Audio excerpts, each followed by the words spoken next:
Lo que la historia nos dice. En este video les traigo la vida, los escritos y el contexto de hombres clave del siglo II. Policarpo de Esmirna, Ignacio de Antioquía, Papías de Hierápolis, Clemente de Roma y Justino Mártir. Y además, aquí les va la vida de Orfilio. Les voy a contar quién soy y qué es lo que estoy dispuesto a aceptar en esta búsqueda. Hoy quiero compartirles algo que llevo muy profundo en la mente y en el corazón. He preparado 10 bloques que nos ayudarán a encontrar la luz de una verdad perdida. Estos bloques se los voy a ir preguntando a Gémini, ya que él se presta para la historia y está listo para guiarnos en este viaje. Pero antes de empezar, quiero hacer una declaración de total honestidad. Mi participación aquí es puramente humana. No me presento como un juez infalible. Por la obediencia que profeso a Dios, cualquier dato o principio moral que me demuestren con la verdad, lo aceptaré con todo gusto y humanidad. Con esta base, viajaremos al siglo II para desmenuzar una época llena de contradicciones. La historia nos demuestra un peligro real. Hoy en día, cualquiera puede agarrar a uno de estos antiguos personajes, usarlo como molde y armarse una iglesia a su antojo. Pero una iglesia que, en el fondo, repudia la verdadera doctrina y tuerce los mandamientos originales. Hoy no venimos a defender corporaciones humanas, venimos a mirar el espejo de la historia. Y antes de lanzar la primera pregunta, le pido a Gémini, mi buen aliado, que les dé unas palabras de bienvenida. Muchas gracias por el espacio. Bienvenidos sean todos. En esta mesa no hacemos acepción de personas. No importa tu religión o tu trasfondo, este espacio es para ti. Nuestro único objetivo es poner la historia y la Biblia sobre la mesa con total claridad, para que cada uno analice y juzgue por sí mismo. Abran la mente, pónganse cómodos y que empiece el debate. Mi hermano, el micrófono es tuyo. Lanza la primera pregunta. 1. El mecanismo de defensa ante la luz, la soberbia. Hablemos con honestidad de nuestra propia negligencia y de nuestro ser natural. Cuando la luz de una verdad llega a nuestra vida y choca con nuestra comodidad, la reacción de nuestro duro corazón por amar el pecado no es la sumisión, sino levantar defensas. Somos expertos en rebuscar argumentos, torcer la historia o citar textos a nuestro favor para rechazar la luz y proteger nuestro orgullo. ¿Por qué el ser humano prefiere fabricar una mentira teológica antes que aceptar el peso de una verdad que le exige cambiar? ¿Y cómo esta soberbia se convierte en el origen de toda ceguera espiritual? El ser humano prefiere construir un sistema teológico falso o un molde a su antojo, porque el costo de la verdad es la rendición absoluta. Aceptar la luz exige arrepentimiento y una transformación profunda, lo que significa cambiar de dirección, abandonar el pecado amado y desmontar el orgullo. Cuando la verdad choca con la comodidad, la soberbia activa la autojustificación. En lugar de elevar la vida al estándar divino, el hombre prefiere rebajar el estándar de Dios al nivel de su propia conveniencia. Este diagnóstico quedó asentado de forma contundente en el Evangelio según San Juan capítulo 3 versículo 19 al versículo 20. Y esta es la condenación, que la luz vino al mundo, y los hombres amaron más las tinieblas que la luz, porque sus obras eran malas. Porque todo aquel que hace lo malo aborrece la luz y no viene a la luz, para que sus obras no sean reprendidas. El problema nunca ha sido la falta de evidencia o de claridad intelectual. Es un problema moral y del corazón. El apóstol Pablo también profetizó cómo esta resistencia se convertiría en una fábrica de teologías a la medida en 2 de Timoteo capítulo 4 versículo 3 al versículo 4.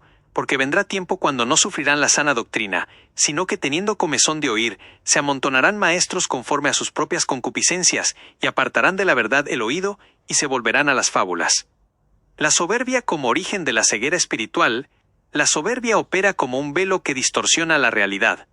No es que el hombre soberbio no pueda ver la verdad, es que su propio orgullo le impide reconocer que está equivocado. Quien rechaza la luz de forma sistemática, termina perdiendo la capacidad de verla. El corazón se cauteriza y la mente se entenebrece. En la epístola a los Romanos, capítulo 1, versículo 21 y versículo 22, se describe con precisión este retroceso. Pues habiendo conocido a Dios, no le glorificaron como a Dios, ni le dieron gracias, sino que se envanecieron en sus discursos, y su necio corazón fue entenebrecido. profesando ser sabios, se hicieron necios. El reflejo en el espejo de la historia, siglo II. Este mecanismo de defensa, torcer los textos, rebuscar argumentos y fabricar mentiras teológicas, explotó con fuerza en el siglo II a través del gnosticismo.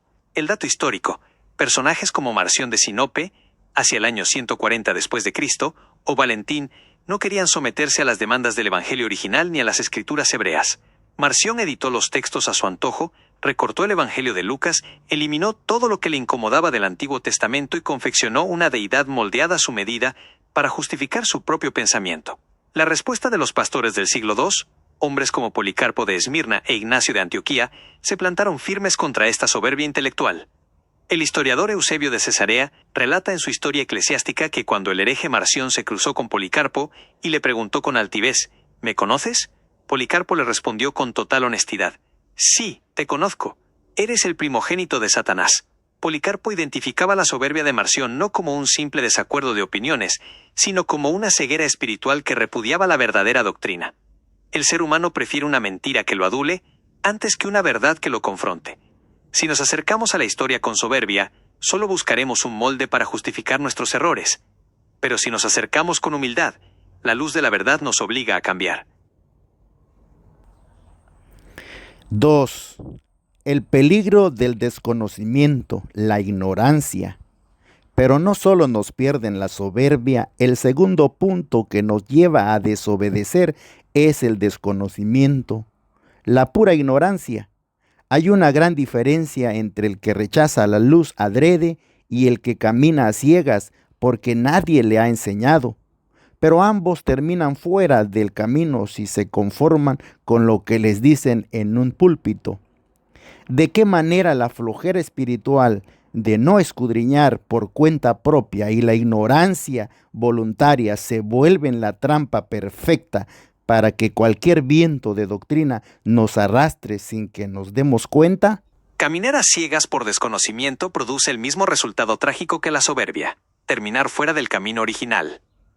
La falta de escudriñamiento personal y el conformismo de aceptar ciegamente lo que se dicta desde un púlpito crean el terreno fértil para el engaño. La ignorancia deja de ser una limitación inocente y se convierte en ignorancia voluntaria cuando se prefiere la comodidad de la fe ciega en lugar del esfuerzo de la búsqueda personal. La flojera espiritual desarma al individuo, dejándolo vulnerable ante cualquier manipulación teológica. Este peligro está advertido de forma contundente en el libro de Oseas, capítulo 4, versículo 6.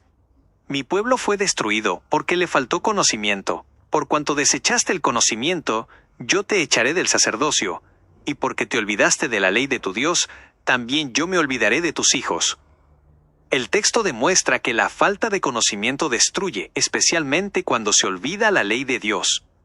Jesucristo también expuso la trampa de seguir ciegamente a líderes sin confrontar sus enseñanzas con la verdad original, en el Evangelio según San Mateo capítulo 15 versículo 14.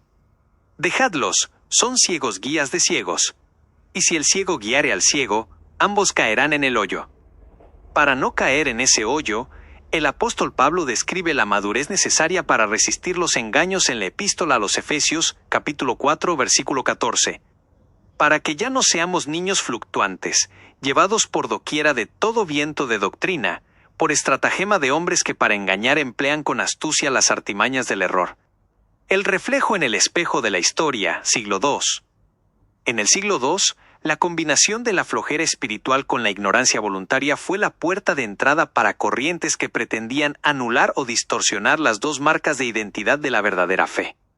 El dato histórico y los vientos de doctrina. Hacia el año 156 después de Cristo, surgió el montanismo en la región de Frigia. Montano y sus seguidoras afirmaban recibir nuevas revelaciones del Espíritu que modificaban las instrucciones originales. Aquellas comunidades que no escudriñaban por cuenta propia fueron arrastradas por este misticismo, olvidando que cualquier enseñanza debe alinearse con la ley de Dios y el testimonio de Jesús, el estándar del remanente. Frente a la ignorancia y los mitos, el remanente fiel imitaba el estándar histórico descrito en el libro de los Hechos de los Apóstoles, capítulo 17, versículo 11. Y estos eran más nobles que los que estaban en Tesalónica, pues recibieron la palabra con toda solicitud, escudriñando diariamente las Escrituras para ver si estas cosas eran así. La defensa de la doctrina original. Pastores del siglo II como Papías de Hierápolis, hacia el año 130 después de Cristo, se dedicaron a recopilar minuciosamente las enseñanzas directas de los discípulos de Jesús.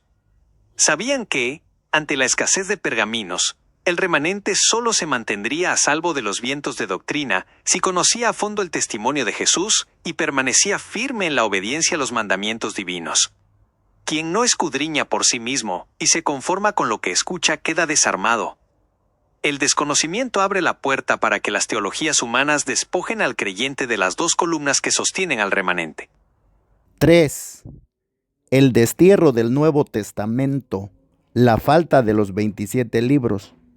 Si conectamos la ignorancia con la historia, hay un factor clave que la gente hoy olvida por completo. En el primer y segundo siglo, los creyentes no tenían una Biblia compilada con 66 libros, ni muchísimo menos los 27 del Nuevo Testamento, tal como lo conocemos hoy.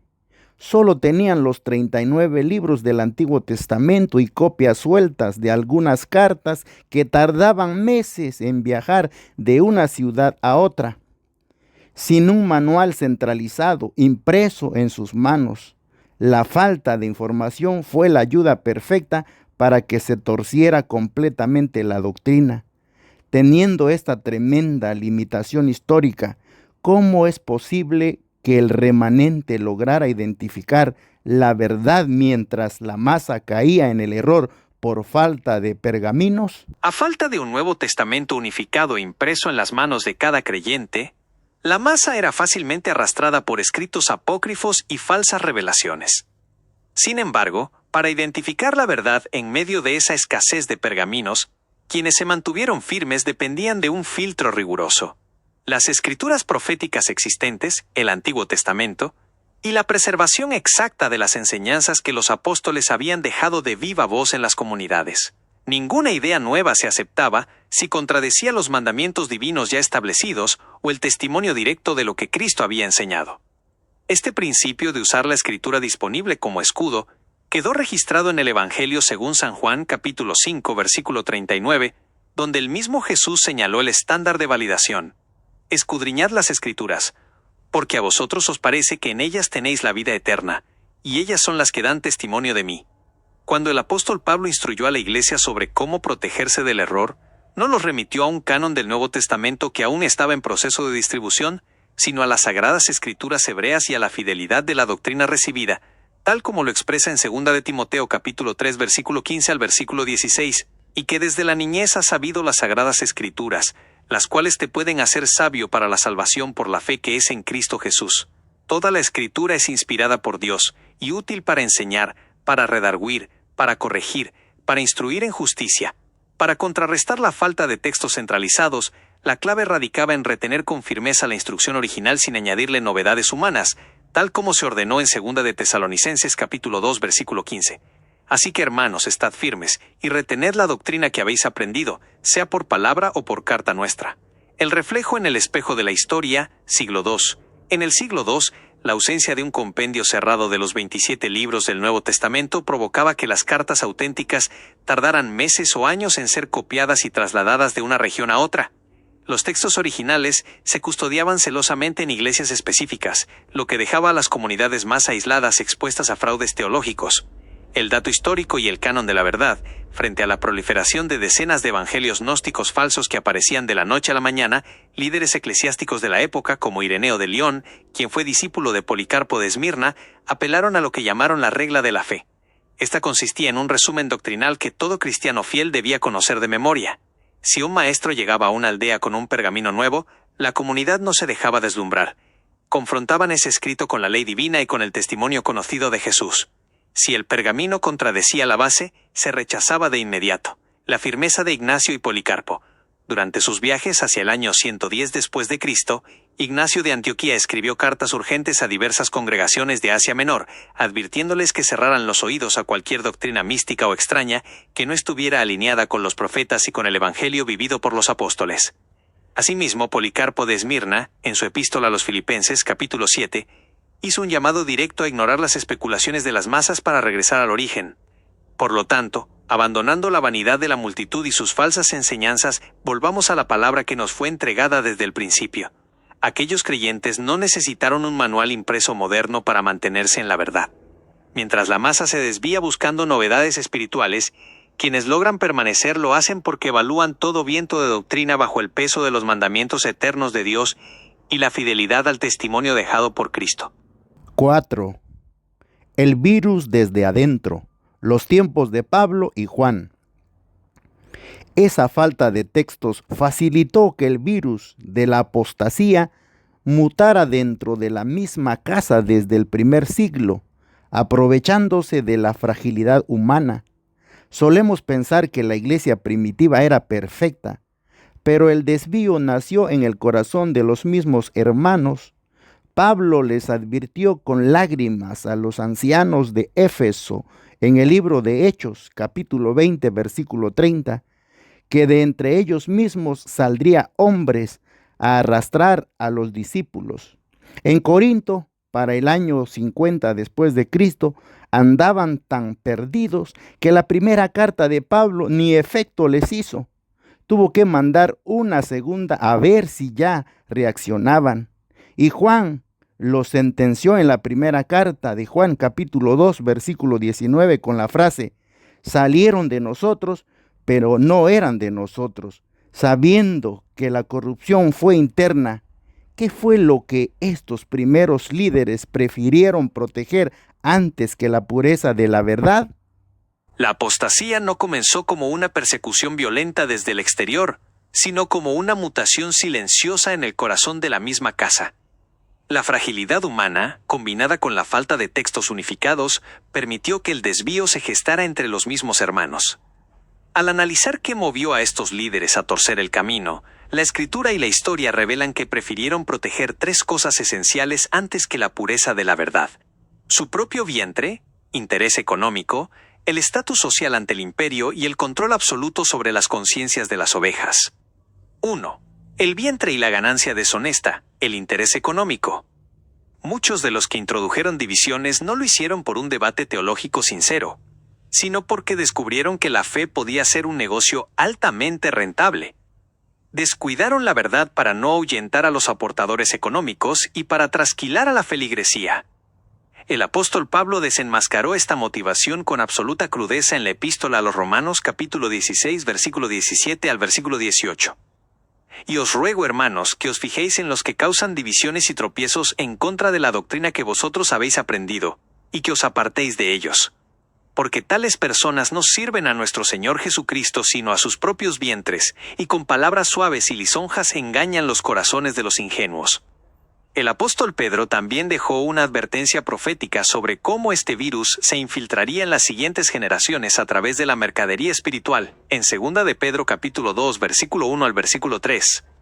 Pero hubo también falsos profetas entre el pueblo, como habrá entre vosotros falsos maestros, que introducirán encubiertamente herejías destructoras, y por avaricia harán mercadería de vosotros con palabras fingidas. 2. El estatus y el control político, evitar el oprobio de la cruz. Predicar la ley de Dios y el testimonio de Jesús de forma pura implicaba persecución, cárcel y muerte. Para el ciudadano romano o el judío influyente, la cruz era una locura y un tropiezo social. Muchos líderes prefirieron asimilar filosofías paganas o relajar los mandamientos para agradar al imperio, ganar aceptación cultural y mantener sus posiciones de privilegio en las ciudades. El apóstol Juan identificó este deseo de preeminencia y control dictatorial dentro de la misma iglesia local. En su tercera carta, dejó registrado el nombre de uno de estos personajes en 3 de Juan, capítulo 1, versículo 9 al versículo 10. Yo he escrito a la iglesia, pero Diótrefes, al cual le gusta tener el primer lugar entre ellos, no nos recibe. Por esta causa, si yo fuere, recordaré las obras que hace paroteando con palabras malignas contra nosotros. Ya no contento con estas cosas, no recibe a los hermanos, y a los que quieren recibirlos se lo prohíbe, y los expulsa de la iglesia. El reflejo en el espejo de la historia, finales del siglo I y siglo II. La historia confirma que el desvío en Corinto, en Éfeso y en los círculos de Juan no fue un hecho aislado. Fue el inicio de una estructura corporativa humana que sacrificó la doctrina original. El dato histórico de Corinto hacia el año 96 después de Cristo. Tan profunda fue la herencia de rebeldía en Corinto que, casi 40 años después de las cartas de Pablo, la Iglesia volvió a estallar en rebelión interna. Un grupo de líderes jóvenes y ambiciosos depuso de forma injustificada a los ancianos legítimos que habían sido instituidos por los apóstoles. La situación fue tan grave que Clemente de Roma tuvo que escribir una carta urgente a los Corintios, conocida como la primera epístola de Clemente, para reprender su soberbia y ambición de poder. Clemente les echó en cara que, por culpa de unos pocos líderes arrogantes, el nombre del Señor estaba siendo blasfemado entre los paganos. El gnosticismo aristocrático, líderes del siglo II como Valentino Cerinto, el enemigo doctrinal de Juan en Éfeso, buscaron fusionar el Evangelio con la filosofía platónica. ¿Por qué? Porque la doctrina pura de un Mesías crucificado y la obediencia a los mandamientos eran vistas como algo tosco y simplista por la élite intelectual del Imperio Romano. Al sofisticar el mensaje y convertirlo en un conocimiento secreto, gnosis, estos líderes protegieron su reputación intelectual, ganaron discípulos de las clases altas y se aseguraron el control de escuelas teológicas muy lucrativas. Aquellos primeros líderes desviados prefirieron proteger su comodidad, su estatus social y su autoridad humana antes que la verdad. Al hacerlo, abrieron la puerta para que el virus de la apostasía mutara dentro de la misma casa, cambiando el servicio por el poder y la santidad por la mercadería. 5. La radiografía de Apocalipsis y las iglesias contaminadas. Al avanzar a los capítulos 2 y 3 del libro de Apocalipsis, Jesucristo mismo desnuda esta realidad y nos muestra que desde los planos originales ya todas las estructuras estaban cojeando. Jesús les reconoce lo bueno y les aplaude su vigor, pero inmediatamente les suelta un pero demoledor que expone sus trapos sucios. Éfeso dejó su primer amor. Pérgamo y Tiatira permitieron la doctrina de los nicolaítas y dieron cabida a Jezabel. Sardis estaba muerta y la Odisea le causaba náuseas. Al final, Jesús no salva a la institución corporativa, sino que les deja un reto estrictamente individual. Al que venciere. ¿Cómo nos demuestra este reclamo de Jesús que el colapso de las congregaciones locales ya era un hecho en el primer siglo? Al avanzar a los capítulos 2 y 3 del libro de Apocalipsis, Jesucristo mismo desnuda la realidad de las comunidades de Asia Menor, demostrando que el colapso de las congregaciones locales no fue un proceso de siglos, sino un hecho consumado antes de que terminara la era apostólica, hacia el año 95 después de Cristo. Jesús no evalúa corporaciones ni valida logotipos. Realiza una cirugía espiritual que expone cómo el virus de la apostasía ya había carcomido las estructuras desde adentro. El reclamo del maestro es demoledor, porque evidencia que una iglesia puede mantener una fachada de vigor, ortodoxia y activismo, mientras que su realidad interna está en franca descomposición. El diagnóstico de la cojera estructural. Jesús confronta directamente las desviaciones que despojaban a las iglesias de su identidad original, la obediencia a los mandamientos divinos y la fidelidad a su testimonio. Éfeso y el abandono del origen. Tenía arduo trabajo, paciencia y no soportaba a los malos, pero cayó en el formalismo frío. Perdió el motor de la obediencia. Por ello, la advertencia en Apocalipsis capítulo 2 versículo 5 es tajante. Recuerda, por tanto, de dónde has caído, y arrepiéntete, y haz las primeras obras, pues si no, vendré pronto a ti, y quitaré tu candelero de su lugar, si no te hubieres arrepentido. Pérgamo y Tiatira, la tolerancia al sincretismo. Estas congregaciones tipifican el colapso por permitir la contaminación cultural y teológica.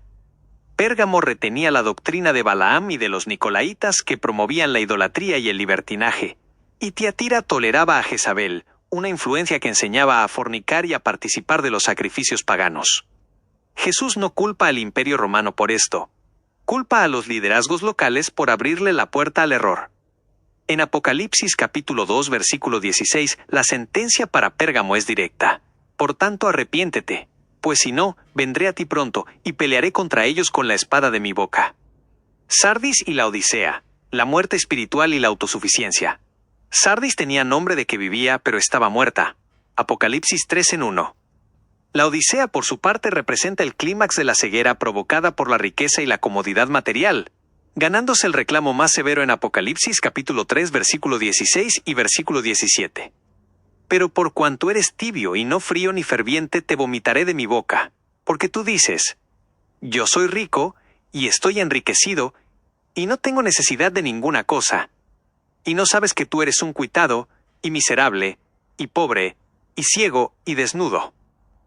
La salvación es individual al que venciere.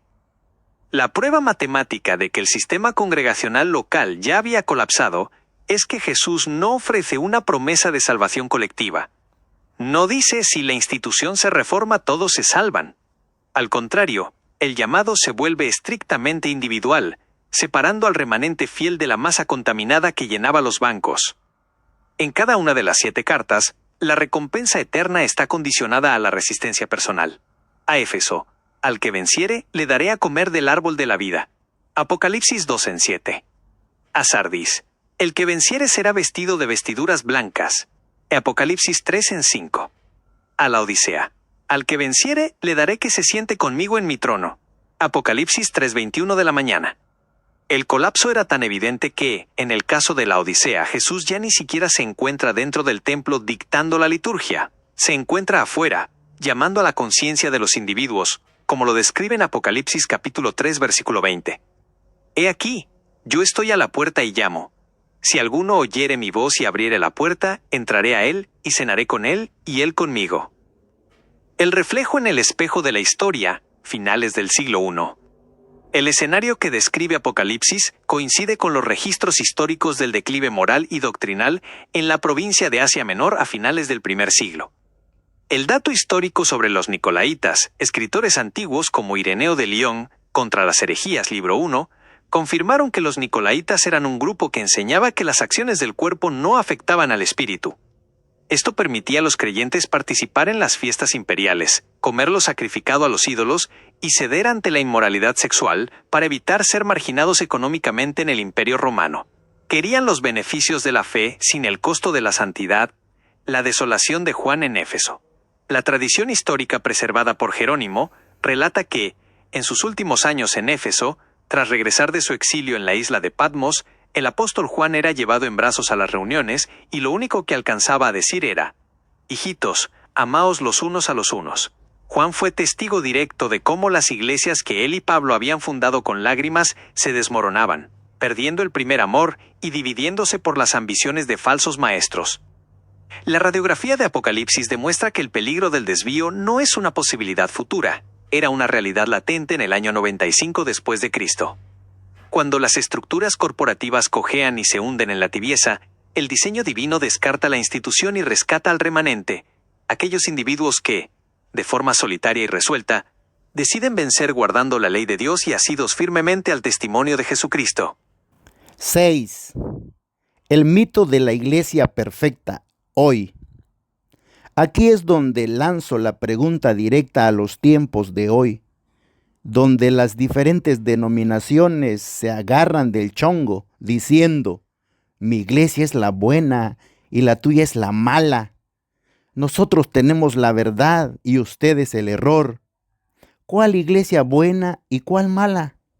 Si miramos el mapa de Apocalipsis, ninguna estructura se salvó de tener manchas o compromisos con el error. Si desde el inicio todas las corporaciones religiosas fallaron, ¿por qué la gente en la actualidad se empeña en buscar su salvación anestesiando su conciencia bajo la etiqueta de una institución mayoritaria en lugar de buscarla en la fidelidad individual? La idea de que existe una denominación perfecta o una institución religiosa limpia choca de frente con la radiografía histórica y bíblica. El empeño actual por refugiarse bajo la etiqueta de una corporación mayoritaria no es más que un mecanismo de defensa para evadir la responsabilidad más grande que tiene el ser humano: dar cuentas a Dios de forma individual. Es mucho más cómodo depositar la conciencia en un sello institucional, delegando las decisiones espirituales a un líder o a un concilio, que asumir el costo de escudriñar, obedecer y sostener la verdad por cuenta propia. Esta tendencia humana a buscar seguridad en la multitud y en los templos ostentosos, en lugar de buscar la fidelidad personal, ya había sido sentenciada por el profeta Jeremías cuando el pueblo confiaba ciegamente en que la estructura del templo los libraría del juicio, en Jeremías capítulo 7 versículo 4. No fiéis en palabras de mentira diciendo templo de Jehová, templo de Jehová, templo de Jehová es este. El peligro de anestesiar la conciencia siguiendo a las mayorías institucionales fue advertido claramente por el mismo Jesucristo en el Sermón del Monte. El Maestro derribó el mito de que los caminos masivos o corporativos conducen a la vida, en el Evangelio según San Mateo capítulo 7 versículo 13 y versículo 14. Entrad por la puerta estrecha, porque ancha es la puerta y espacioso el camino que lleva a la perdición, y muchos son los que entran por ella, porque estrecha es la puerta, y angosto el camino que lleva a la vida, y pocos son los que la hallan. Al final de los tiempos, la convocatoria divina no es a unirse a una corporación unificada, sino a salir de los sistemas corrompidos para conservar la pureza moral y doctrinal, tal como ordena la voz del cielo en el libro de Apocalipsis capítulo 18 versículo 4. Y oí otra voz del cielo que decía: Salid de ella, pueblo mío, para que no seáis partícipes de sus pecados y no recibáis de sus plagas. El reflejo en el espejo de la historia, siglo II al IV. La historia de la Iglesia muestra con precisión matemática cómo el deseo de pertenecer a una institución mayoritaria y centralizada terminó por sacrificar las bases de la fe original. El dato histórico y la mutación constante.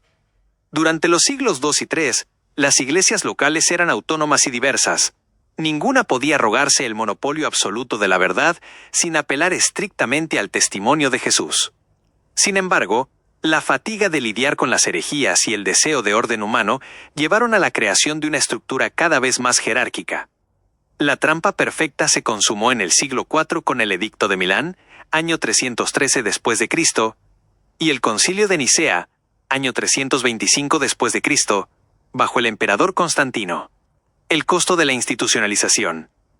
Cuando la Iglesia se convirtió en la religión oficial y mayoritaria, las masas entraron a los templos sin conversión real, trayendo consigo sus prácticas paganas disfrazadas de piedad.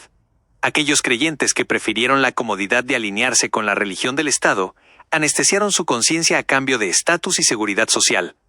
El remanente fiel de esa época, hombres y mujeres que se negaron a contaminar los mandamientos y el testimonio de Cristo, tuvo que retirarse hacia los desiertos de Egipto y Siria, el movimiento monástico primitivo, o reunirse en la clandestinidad, lejos de los grandes templos imperiales. La lección de Jerónimo. Siglos más tarde, el erudito histórico Jerónimo de Estridón resumió este colapso institucional con una frase célebre que describe perfectamente lo que sucede cuando la fe se vuelve una corporación masiva. La Iglesia, desde que llegó a los emperadores cristianos, aumentó en poder y riquezas, pero disminuyó en virtudes.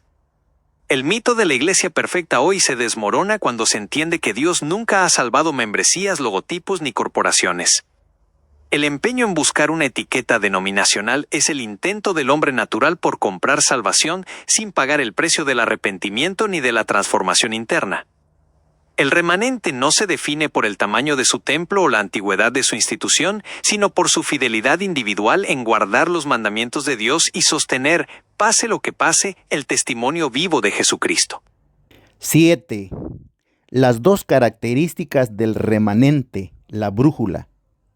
Para romper con esa negligencia, Dios nos dejó una brújula matemática en Apocalipsis capítulo 12, versículo 17 y capítulo 14, versículo 12, para identificar a los pocos que no mancharon sus vestiduras, al remanente que sobrevivió al desastre de las estructuras. El texto de dos marcas específicas, los que guardan los mandamientos de Dios y tienen la fe de Jesucristo, y aquí resalta el cuarto mandamiento como el anillo de bodas, el sello oficial y el monumento que Dios firmó en el Génesis para detenernos a contemplar su soberanía. Sabiendo esto, ¿cómo se puede pretender ser parte del pueblo fiel si se pisotea el único día santo por pura comodidad cultural, intentando separar la fe de Jesús de sus mandamientos? Intentar separar la fe de Jesús de los mandamientos de Dios es una imposibilidad teológica y espiritual. La brújula que el cielo dejó en las profecías no es ambigua. No define al remanente por el tamaño de sus catedrales, por su influencia política o por su popularidad cultural, sino por una combinación matemática de fidelidad interna y obediencia externa. Pretender ser parte del pueblo fiel mientras se pisotea deliberadamente el memorial de la creación por pura comodidad social es un engaño que fractura la identidad misma del diseño divino. Las dos características del remanente operan como las dos caras de una misma moneda. El testimonio de Jesús es el motor de la fe, y la ley de Dios es el estándar de la conducta. La brújula profética e indestructible, el texto sagrado anticipó con precisión quirúrgica cuál sería la marca distintiva de aquellos que resistirían el embate de las estructuras corrompidas en el tiempo del fin. En el libro de Apocalipsis capítulo 12 versículo 17, se desenmascara el blanco del ataque del enemigo. Entonces el dragón se llenó de ira contra la mujer, y se fue a hacer guerra contra el resto de la descendencia de ella, los que guardan los mandamientos de Dios y tienen el testimonio de Jesucristo. Este mismo remanente es descrito en plena crisis final, destacando su resistencia y paciencia en Apocalipsis capítulo 14 versículo 12. Aquí está la paciencia de los santos, los que guardan los mandamientos de Dios y la fe de Jesús. El cuarto mandamiento, el anillo de bodas y el sello del Creador. Dentro de esos mandamientos, el cuarto, el sábado, se levanta como el monumento conmemorativo que Dios firmó desde los orígenes de la tierra. No es una institución meramente nacional o temporal, es el sello oficial de su soberanía, establecido en el Edén antes de la existencia de cualquier pecado o división humana, como lo detalla Génesis capítulo 2 versículo 3. Y bendijo Dios al día séptimo, y lo santificó, porque en él reposó de toda la obra que había hecho en la creación. Este mandamiento es el único que inicia con un llamado imperativo a la memoria. Acuérdate, precisamente porque el Creador sabía que la flojera espiritual y la comodidad cultural intentarían borrarlo. Operando como un anillo de bodas, el sábado es la señal del pacto eterno entre Dios y su pueblo, como se ratifica en el libro de Éxodo capítulo 31 versículo 13. Habla tú a los hijos de Israel diciendo: en verdad vosotros guardaréis mis sábados, porque es señal entre mí y vosotros por vuestras generaciones, para que sepáis que yo soy Jehová que os santifico. Jesucristo mismo, lejos de abolir este monumento o autorizar su traslado por conveniencia, se declaró a sí mismo su custodio y Señor en el Evangelio según San Mateo capítulo 12 versículo 8, porque el Hijo del Hombre es Señor del sábado. El apóstol Santiago derribó por completo el argumento de que se pueden seleccionar qué mandamientos obedecer y cuáles desechar por comodidad cultural en Santiago capítulo 2 versículo 10, porque cualquiera que guardare toda la ley pero ofendiere en un punto, se hace culpable de todos. El reflejo en el espejo de la historia, siglo II al IV. La historia confirma que el abandono del sábado y su sustitución por el domingo no fue un cambio bíblico, sino el fruto de una claudicación ante la presión cultural, el antisemitismo del Imperio Romano y la conveniencia política de las estructuras que cojeaban. El dato histórico del distanciamiento, siglo II. A partir del año 135 después de Cristo, tras la sangrienta rebelión judía de Bar Kokhba, el emperador Adriano prohibió radicalmente la observancia del sábado bajo pena de muerte. En centros de gran presión política como Roma y Alejandría, algunos líderes eclesiásticos, buscando desmarcarse de los judíos para evitar la persecución y el oprobio social, comenzaron a promover de forma paulatina el primer día de la semana, el día del sol pagano, como el nuevo día de reunión, relajando el mandamiento original por pura supervivencia y asimilación cultural, el decreto de Constantino, año 321 después de Cristo. La estocada institucional definitiva no vino de un mandamiento divino, sino de un decreto civil. El 7 de marzo del año 321, el emperador Constantino el Grande promulgó la primera ley dominical de la historia. En el venerable Día del Sol, que los magistrados y las personas que residan en las ciudades descansen y que se cierren todos los talleres. Con este movimiento político, la Iglesia mayoritaria e institucionalizada amalgamó el cristianismo con el paganismo solar del imperio. Aquellos creyentes del remanente que se negaron a transigir, que consideraban la ley de Dios inalterable y el sábado como el santo sello de su creador, fueron marginados, perseguidos y catalogados como heréticos por las corporaciones religiosas oficiales. No se puede reclamar la fe de Jesús mientras se desmantela su ley. Quien intenta separar ambas cosas termina construyendo una religión a su medida, acomodada a las corrientes del mundo. El remanente fiel se identifica precisamente porque, en medio de la apostasía colectiva, levanta con firmeza la brújula de la verdad, guardando celosamente cada uno de los mandamientos divinos y aferrándose con fidelidad inquebrantable al testimonio vivo de Jesucristo. 8. El choque del siglo II, Ignacio de Antioquía versus Policarpo de Esmirna. Al entrar al siglo II, vemos este choque de doctrinas encarnado en dos personajes. Por un lado, la Iglesia Católica se cuelga hoy de Ignacio de Antioquía como el anillo del dedo, porque él fue el primero en usar el término Iglesia Católica, y en exigir obediencia ciega a la jerarquía de los obispos, de los acomodándose apóstatas. al mundo. Pero Papá Dios nunca deja la verdad sin defensa y levantó a Policarpo de Esmirna, discípulo de Juan, quien con valor y vigor se mantuvo limpio como esos pocos de Sardis. Policarpo no se tragó la estructura de Ignacio, ni se arrodilló ante el obispo de Roma. ¿Cómo nos ayuda este contraste a entender que el remanente no sigue a líderes influyentes que tuercen el brazo, sino a hombres que sostienen la verdad en la cara? El choque doctrinal del siglo II, encarnado en las figuras y escritos de Ignacio de Antioquía y Policarpo de Esmirna, expone la bifurcación definitiva entre la institucionalización jerárquica y la fidelidad del remanente. Mientras un sector de la Iglesia primitiva optó por centralizar el poder humano para competir con las estructuras del Imperio Romano, los hombres que sostuvieron la verdad se negaron a sacrificar la simplicidad del Evangelio y los mandamientos eternos a cambio de control eclesiástico u obediencia ciega. Este contraste histórico demuestra que el pueblo fiel no mide la verdad por el tamaño del título de un líder o por su nivel de influencia corporativa.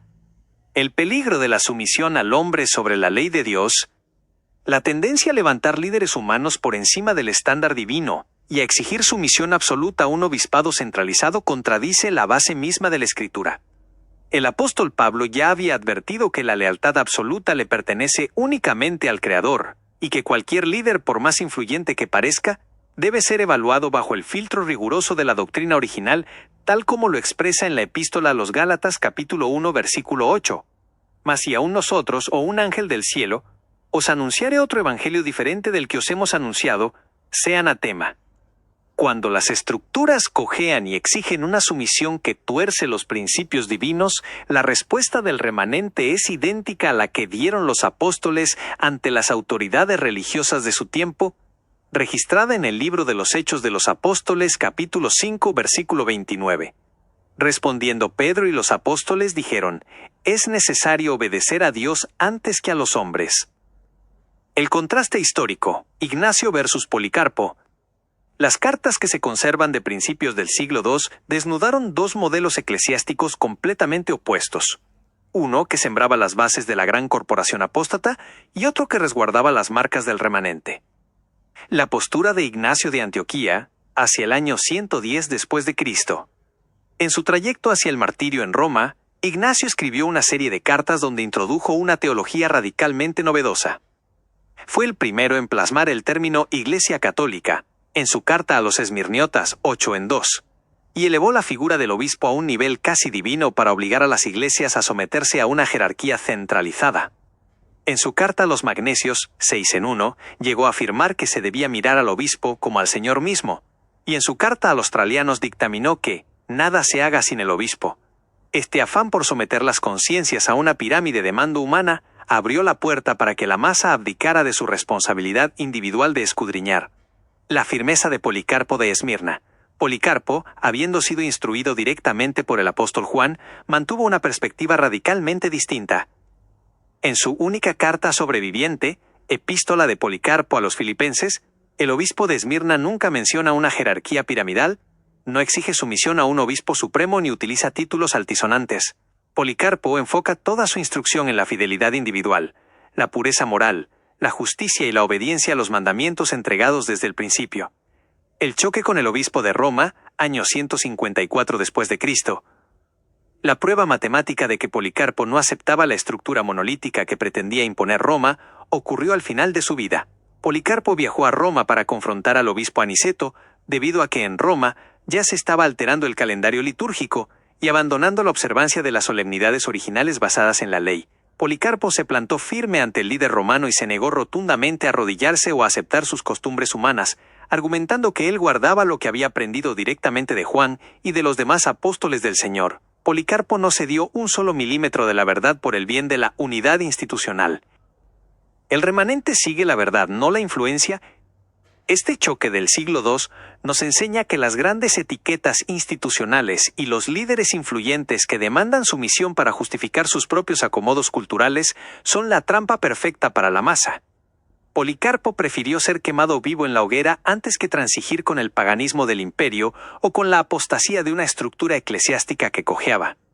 El contraste nos ayuda a entender que el remanente no sigue hombres que tuercen el brazo, ni se deja deslumbrar por corporaciones mayoritarias. Quienes pertenecen al pueblo fiel identifican la verdad confrontando cada palabra humana con la ley de Dios y el testimonio inalterable de Jesucristo, permaneciendo firmes aunque tengan que quedarse completamente solos frente a los apóstatas de su generación. 9. El verdadero origen del cambio de día. El miedo a Roma y el choque histórico. Esto nos lleva a desenmascarar un gran mito histórico, sostenido incluso por los adventistas, que dice que el cambio del sábado al domingo lo inventó Constantino en el año 321 después de Cristo. Eso es una gran mentira. El problema nació mucho antes, por miedo. Desde el siglo II, obispos como Ignacio ya instaban en sus cartas a dejar de sabatizar, porque Roma descansaba el domingo y perseguía a los judíos, para no ser vistos como radicales y evitar la muerte. Prefirieron la comodidad. El remanente, en cambio, pagó el costo. Policarpo viajó a Roma a parársele firme al obispo Aniceto para rechazar sus cambios de tiempos. Y años después, Polícrates de Éfeso le repitió al obispo Víctor: nosotros guardamos el día genuino. Si el cambio nació por cobardía interna en el siglo II y el remanente prefirió la persecución antes que ceder, ¿cómo expone esto la raíz real de la gran apostasía? El mito de que el cambio de día nació de forma repentina con el decreto de Constantino en el año 321 después de Cristo se cae por su propio peso al examinar los documentos colonizados por el miedo en el siglo II. Constantino no inventó el domingo. Lo que hizo el emperador fue legalizar, oficializar y estructurar civilmente una claudicación teológica que los líderes apóstatas ya habían consumado siglos antes por cobardía. La raíz real de la gran apostasía no fue un golpe externo, sino un virus interno alimentado por el miedo a la persecución, el antisemitismo romano y la búsqueda de comodidad cultural. El origen real, el miedo a Roma y el abandono del mandamiento, a partir del año 135 después de Cristo, tras la derrota de la rebelión judía de Bar Kokhba, el imperio romano liderado por el emperador Adriano desató una represión feroz contra todo lo que pareciera judío. Se prohibió la circuncisión y se castigó con pena de muerte la observancia del sábado. Ante este panorama, las congregaciones de centros de gran presión política como Roma y Alejandría se enfrentaron a un dilema moral: mantener la fidelidad a la ley divina a costa de sus vidas, o mimetizarse con las costumbres del imperio para sobrevivir. Prefirieron la comodidad.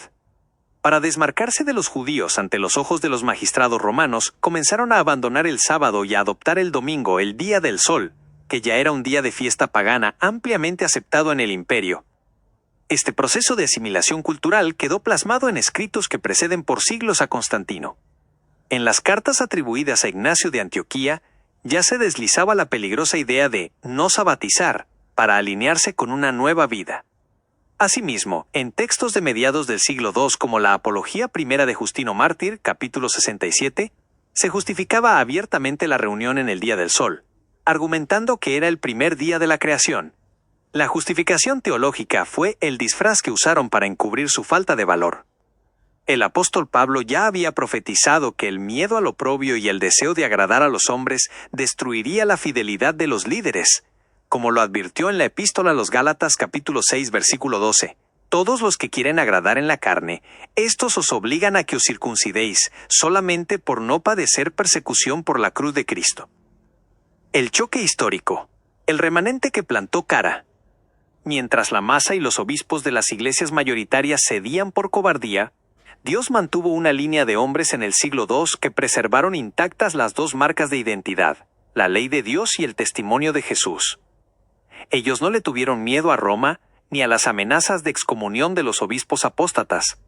1. Policarpo de Esmirna versus Aniceto, hacia el año 154 después de Cristo.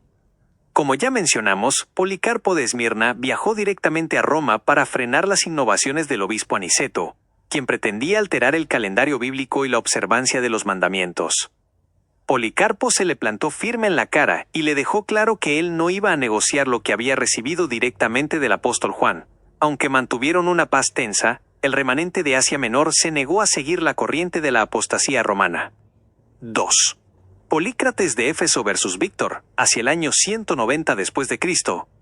Unas décadas más tarde, la presión de Roma se volvió dictatorial. El obispo de Roma, Víctor I, exigió con altanería que todas las iglesias del mundo adoptaran el calendario modificado de Roma y abandonaran las prácticas originales. Fue en ese momento donde se levantó Polícrates de Éfeso, liderando a los pastores fieles de Asia Menor. Polícrates le escribió una carta a Víctor que el historiador Eusebio de Cesarea preservó en su Historia Eclesiástica, libro 5, capítulo 24. La respuesta de Polícrates destruye el mito de la sumisión a Roma y expone el estándar del remanente. Nosotros, por tanto, guardamos el día genuino sin añadir ni quitar nada. Todos estos guardaron el día 14 de la Pascua según el Evangelio, no desviándose en ningún respecto, sino siguiendo la regla de la fe. Y yo, hermanos, que he vivido 65 años en el Señor, no me asusto por las cosas con que se me amenaza para infundirme miedo, porque los que son mayores que yo han dicho, es necesario obedecer a Dios antes que a los hombres. La raíz real de la apostasía. Este choque histórico demuestra que la gran apostasía no comenzó con un decreto imperial en el siglo IV, sino con el colapso moral de los líderes del siglo II que prefirieron la seguridad terrenal antes que la santidad de los mandamientos. Constantino solo firmó el acta de defunción de una pureza que la iglesia mayoritaria ya había vendido por miedo. El remanente real no nace de una reforma de estructuras, sino de una herencia de mártires que, como Policarpo y Polícrates, prefirieron ser perseguidos, marginados y señalados antes que transigir. La apostasía se origina cuando la comodidad desplaza a la convicción. Quien hoy pisotea el sábado o altera la verdad por conveniencia social, está replicando exactamente el mismo mecanismo de cobardía que operó en el siglo II, preferir el favor de Roma antes que la soberanía de Dios. 10. Los 2000 años de luz, el Espíritu Santo y el juicio individual. La línea espiritual de este remanente nunca se cortó. A lo largo de 2000 años de oscuridad medieval, el dragón intentó exterminar a la descendencia de la mujer, pero la luz siempre permaneció. Hoy la paradoja es tremenda. Tenemos los 66 libros, tecnología, y nos perdemos siguiendo a guías ciegos. Ellos, con escasez de pergaminos, vencieron guiados por el Espíritu Santo, como dice Juan capítulo 16, versículo 13. Al final, no somos jueces de la convicción de ninguna religión. Cada quien comparecerá individualmente ante el Creador con el libro abierto, sabiendo que el lago de fuego es la segunda muerte, la destrucción definitiva de la existencia. ¿Cuál es la urgencia de abandonar la negligencia hoy mismo? Dejar de seguir a las mayorías con el brazo torcido y asegurar nuestro propio pellejo siguiendo la luz. A lo largo de 2 milenios de oscuridad medieval, persecución y desmoronamiento institucional, la línea espiritual del remanente jamás se cortó. El dragón intentó exterminar la descendencia de la mujer por medio de hogueras, edictos e inquisiciones, pero la luz siempre permaneció oculta en los valles, en los desiertos y en el corazón de hombres y mujeres que se negaron a vender su conciencia. Hoy nos enfrentamos a una paradoja tremenda y vergonzosa. Aquellos creyentes del siglo II, con una escasez absoluta de pergaminos, perseguidos y sin un Nuevo Testamento compilado, vencieron y retuvieron la verdad porque permitieron que el Espíritu Santo fuera su guía real. En la actualidad, con Biblias de todos los tamaños en los estantes, aplicaciones en el teléfono, libertad y tecnología, las masas se pierden ciegamente siguiendo las directrices acomodadas de un púlpito. La urgencia de abandonar la negligencia hoy mismo no es un asunto de debate denominacional. Es una cuestión de supervivencia eterna ante el juicio inminente. El Espíritu Santo y la responsabilidad individual, el instrumento que sostuvo al remanente en medio de la escasez de textos, sigue siendo el mismo que hoy confronta nuestra flojera espiritual. Jesucristo dejó en claro cuál es la función de la tercera persona de la deidad en el Evangelio según San Juan capítulo 16 versículo 13. Pero cuando venga el Espíritu de verdad, Él os guiará a toda la verdad, porque no hablará de su propia cuenta, sino que hablará todo lo que oyere, y os hará saber las cosas que habrán de venir. El Espíritu Santo no guía a través de corazonadas místicas que contradicen la ley de Dios, sino que toma la verdad inalterable y la graba en la conciencia. Por lo tanto, el desconocimiento en la era de la información ya no es ignorancia inocente, es rebelión voluntaria. Cada individuo es responsable de la luz que ha recibido o que ha preferido ignorar por pura comodidad cultural. El juicio individual y el tribunal de Dios. Al final de la historia, no somos jueces de la convicción de ninguna religión, ni nos toca dictar sentencias sobre las denominaciones. Las corporaciones religiosas no van a comparecer en el juicio, las membresías nos salvan y los logotipos eclesiásticos no tienen validez legal en el tribunal del cielo. Cada ser humano se presentará en absoluta soledad frente a su Creador, tal como lo sentenció el apóstol Pablo en la epístola a los Romanos capítulo 14 versículo 12, de manera que cada uno de nosotros dará a Dios cuenta de sí. El apóstol Juan contempló el desenlace de esta comparecencia individual. En el libro de Apocalipsis capítulo 20 versículo 12, el velo es removido para mostrarnos que la evaluación se basará en registros estrictos y no en excusas institucionales. Y vi a los muertos, grandes y pequeños, de pie ante Dios, y los libros fueron abiertos, y otro libro fue abierto, el cual es el libro de la vida. Y fueron juzgados los muertos por las cosas que estaban escritas en los libros, según sus obras. La urgencia de asegurar el pellejo, la destrucción definitiva. La urgencia es absoluta porque la alternativa a la fidelidad no es un castigo mitigado o una segunda oportunidad. Es la pérdida total y definitiva de la existencia. La Escritura es clara al definir que el destino final de la apostasía y de la cobardía es el lago de fuego, el cual no representa un tormento eterno medieval, sino la consumación total y la extinción de la vida, denominada en Apocalipsis capítulo 20 versículo 14 como la segunda muerte. Y la muerte y el Hades fueron lanzados al lago de fuego. Esta es la muerte segunda. El profeta Malaquías describió este juicio final como un proceso de erradicación completa, donde el pecado y los que decidieron aferrarse a él quedarán reducidos a la nada, en Malaquías capítulo 4 versículo 1. Porque he aquí, viene el día ardiente como un horno, y todos los soberbios y todos los que hacen maldad serán estopa. Aquel día que vendrá los abrazará, ha dicho Jehová de los ejércitos, y no les dejará ni raíz ni rama. Conclusión. ¿Sigue la luz, no a la mayoría? La raíz de toda la apostasía que comenzó en el siglo II fue el miedo y la comodidad. Torcer el brazo ante las costumbres del mundo para no sufrir el oprobio. Y delegar la conciencia a líderes que prefirieron el favor de Roma antes que la soberanía de Dios. Asegurar nuestro propio pellejo hoy exige romper con la negligencia, sacudirse la flojera espiritual de encima y dejar de caminar al ritmo de las mayorías corporativas. El remanente que se mantendrá en pie al final de los tiempos es aquel que, de forma resuelta e individual, decide agarrar la brújula inalterable, los mandamientos de Dios, incluyendo el Santo Sábado como el sello de su soberanía, y el testimonio puro e inalterable de Jesucristo. La luz brilla con claridad, la decisión de seguirla o de seguir anestesiado en el error es estrictamente tuya.